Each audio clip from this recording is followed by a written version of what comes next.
안녕하십니까. 평양 와이파이에서 전하는 북녘의 최근 소식입니다. 조선노동당 대표단이 푸틴 러시아 대통령을 만나는 등 5박 6일간의 방로 일정을 마치고 귀국했다고 노동신문이 3월 1일 보도했습니다. 조선노동당 대표단은 지난 2월 25일 러시아 유당 통합러시아당과 2025-2027년 협력 우정서를 체결했습니다.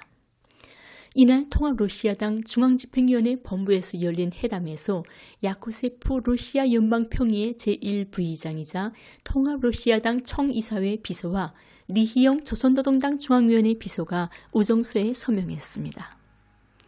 야코세프 비서는 7년 전 양당은 결호와 협력에 관한 협정을 체결했다라며 그 이후 세상이 많이 바뀌었지만 러시아와 조선은 더욱 가까워졌다라고 했습니다. 야코세프 비서는 올해는 우리 두 나라의 특별한 해다.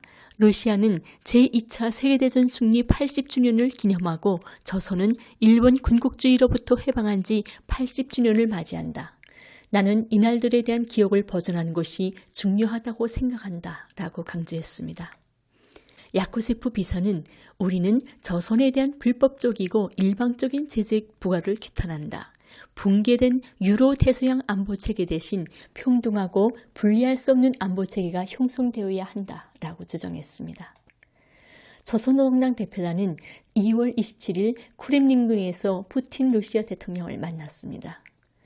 올해 5월 9일 러시아 반나치 전쟁 승리 80주년을 맞이하며 저로 정상들의 역사적인 만남이 이루어질지 세계적인 주목이 모아지고 있습니다.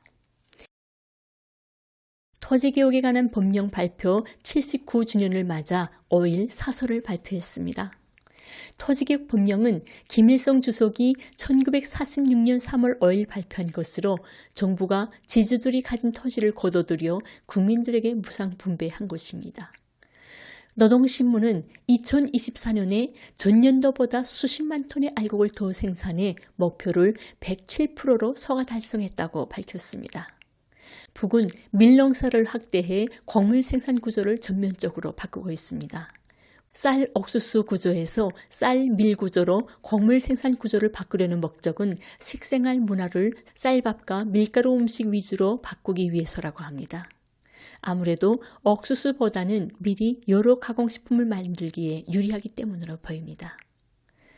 또 쌀 밀 구조는 이상기후에 강하고 이모작을 할 수 있는 장점이 있습니다.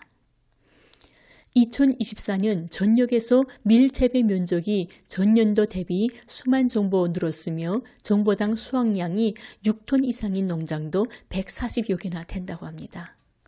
일부 논에서는 정보당 10톤까지도 수확했다고 합니다. 동시에 밀가루를 이용한 다양한 가공식품 개발도 함께 진행하고 있습니다. 2019년 기준 미국의 정보당 밀 수확량이 3.5톤인 것을 감안하면 상당히 높은 편입니다. 다음 소식입니다. 38 국제부녀절로 부르는 세계 여성의 날을 맞아 축하장들이 나왔다고 조선중앙통신이 8일 보도했습니다. 38 국제부녀절 축하합니다 등 다양한 서체의 굵기가 화려하게 장식된 축하장에는 여성에게 드리는 축하의 꽃송이와 꽃다발이 그려져 있으며 여성 근로자와 여성 교육자들을 위한 축하장도 나왔다고 통신은 전했습니다. 공휴일로 지정된 국제부녀절에는 전 사회적으로 가정과 직장의 여성들에게 꽃다발과 선물을 전달하고 외식을 마련하는 등 여성을 위한 다양한 이벤트가 열려 소비품 수요가 가장 많은 날 중에 하나로 꼽힙니다. 38 국제부녀절 115주년을 맞아 여맹중앙예술선전대 공연 부흥강국과 애국 여성들이 6일 여성회관에서 진행됐습니다. 또한 여맹 일꾼들과 여맹어들의 무도회가 7일 개소문 광장에서 진행됐습니다. 한국에서는 1985년부터 세계 여성의 날 기념 한국여성대회를 열기 시작했습니다. 다음 소식입니다. 범날 화장품 생산소에서 생산한 범날 상표의 화장품들이 인기를 모으고 있다고 제1조선신보가 3일 평양발로 보도했습니다. 신문에 따르면 최근에 범날 상표의 천연 머리칼 용량액과 피부 보호수, 미백 화장품들이 나왔는데 이들 제품들은 천연 재료들을 나노화하여 만든 것으로서 그 안정성과 효능이 높아 사람들이 선호하고 반기는 인기 제품으로 되고 있다고 합니다. 천연 머리칼 용량액을 정상적으로 머리칼 뿌리에 바르면 피부 손상을 막고 머리칼에 필요한 영양 성분이 피부에 침투되어 머리칼의 질 개선에서 효과를 나타내며 특히 이 용량액을 사용하면 세포들이 활성화되고 피 흐름이 개선되면서 머리칼 뿌리에 멜라닌 색소가 재생되어 흰 머리칼이 나오던 것을 검은 머리칼이 나오게 한다고 합니다. 신문은 제품들은 지난해 진행된 제16차 평양 가을철 국제상품 전람회에 출품되어 우수한 평가를 받았다고 전했습니다. 중국의 북 전문 여행사 거려 투어스가 평양 국제마라톤 접수를 시작했다고 3일 밝혔습니다. 북이 코로나 팬데믹 이후 6년 만에 외국인 관광을 재개한 가운데 4월에 열리는 제31회 평양 국제마라톤 대회 참가 접수가 시작됐습니다. 평양국제마라톤은 내달 4월 6일에 열리는데 신청은 오는 3월 14일까지 받으며 참가자들은 베이징 서우두 공항에서 평양 순환국제공항으로 입국한 뒤 5일에 마라톤 코스를 점검하고 6일에 대회에 참가한다고 합니다. 마라톤 코스는 김일성 경기장에서 출발해 개선문, 망영대 학생소년공전, 미래과학자거리 등 평양시내 주요 랜드마크를 지나게 된다고 합니다. 평양국제마라톤 대회 참석자들은 5박 6일로 마라톤 참석 외에도 평양 시내를 관광할 수 있다고 합니다.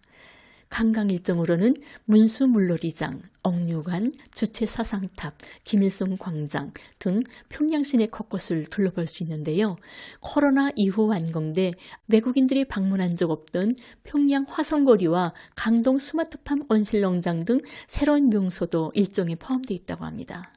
하지만 특정 정치 외교적 이유에 따라 한국, 미국, 말레이시아 유권 소지자는 이 평양 국제마라톤에 참가할 수 없다고 합니다. 2025년 봄철 볼링 애호가 경기가 4일부터 6일까지 평양 볼링관에서 진행되었다고 조선중앙통신이 7일 전했습니다. 남녀 개인 경기와 남녀 복식 경기, 단체 경기, 강자급 경기로 나뉘어져 벌어진 이번 경기에서 선수들은 정확한 공던지기를 비롯한 다양한 기술을 발휘하여 훌륭한 경기 모습들을 펼쳐 보였다고 합니다. 우수한 성적을 쟁취한 선수들에게 상장과 컵 등이 수여되었습니다. 1994년 2월에 세워진 평양 볼링관은 북 최초의 볼링장으로 해마다 20여만 명의 각계층 근로자와 청년 학생 그리고 연 7천여 명의 외국인들과 해외 동포들이 이곳을 찾는다고 합니다. 다음은 상식입니다. 노동신문은 5일 건강상식란에서 건강유지에 운동이 효과적이라는 것은 이미 의학적으로 증명되었다면서 건강과 관련해 하루에 50분씩 빨리 걷기를 권장했습니다. 그렇다고 격렬한 운동을 할 필요는 없으며 자신이 체력에 맞게 적당한 수준의 운동법을 찾아야 한다고 조언했습니다. 일반적으로 땀이 약간 나는 운동이 좋은데 그 이유는 운동이 몸의 지방을 제거하여 적당한 체중을 유지하는 데 도움을 주기 때문이라는 겁니다. 운동할 시간이 없다면 평시에 걸을 때 빨리 걷도록 하는 게 좋다고 대안을 알렸습니다. 하루에 빠른 걸음으로 50분가량 걸으면 된다면서 이러한 운동을 일주일에 5일 이상 하는 것이 좋다고 합니다. 운동은 뼈를 단련하는 데도 효과적이지만 그렇다고 관절에 무리가 가는 운동은 좋지 않으니 무릎 관절에 무리가 가지 않은 운동으로는 걷기, 수영 등이 있다고도 제시했습니다. 특히 줄넘기, 계단 오르기를 비롯하여 체중이 실리는 운동을 하면 뼈 성김증 예방에도 도움이 된다면서 발끝으로 서기, 아령 들기 등도 좋다고 강조했습니다. 위와 같은 운동을 하지 못하는 경우 일상생활에서 몸을 움직이기라도 해야 한다면서 걸음 속도를 빨리 하는 등 맥박수를 올리는 신체 활동이 좋다고도 덧붙였습니다. 신문은 신체를 부단히 움직인 사람과 그렇지 않은 사람의 건강에서는 확실한 차이가 난다고 주장했습니다. 지금까지 북녘의 채군 서식이었습니다. 평양 와이파이 김연희입니다. 감사합니다.